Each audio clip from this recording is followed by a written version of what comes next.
এদিকে চুয়াডাঙ্গার দামুড়হুদারে মেয়াদোত্তীর্ণ মিষ্টি সামগ্রী রাখার দায়ে একটি প্রতিষ্ঠানকে ৩০,০০০ টাকা জরিমানা করেছে ভোক্তা অধিকার সংরক্ষণ অধিদপ্তর। বৃহস্পতিবার বেলা 11:30টার দিকে উপজেলার সদর হাউলী বাজারে পরিচালিত ভ্রাম্যমাণ আদালতের মাধ্যমে মিষ্টি বাড়ি নামের একটি প্রতিষ্ঠানকে এই জরিমানা করা হয়। অভিযান পরিচালনা করেন জাতীয় ভোক্তা অধিকার সংরক্ষণ অধিদপ্তর চুয়াডাঙ্গার সহকারী পরিচালক মোহাম্মদ মামুনুল হাসান। অভিযান শেষে দামুড়হুদা বাসস্ট্যান্ড এলাকার সাদমান ট্রেডার্সে বিভিন্ন বিষয় তদারকি করেন ভোক্তা অধিকার কর্মকর্তারা।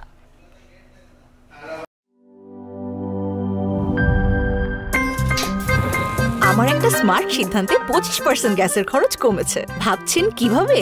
সাধারণ গ্যাস স্টোভ বদলে আমি এনেছি আরএফএল গ্যাস স্টোভ। এর সাইন্টিফিক নজল ও ব্রাস বার্নার ক্যাপ সমানভাবে তাপ ছড়িয়ে রান্না করে দ্রুত, তাই গ্যাসও বাঁচায় 25%, টাকাও বাঁচে 25%। আরএফএল গ্যাস স্টোভ নিরাপদ ও গ্যাস সাশ্রয়ী।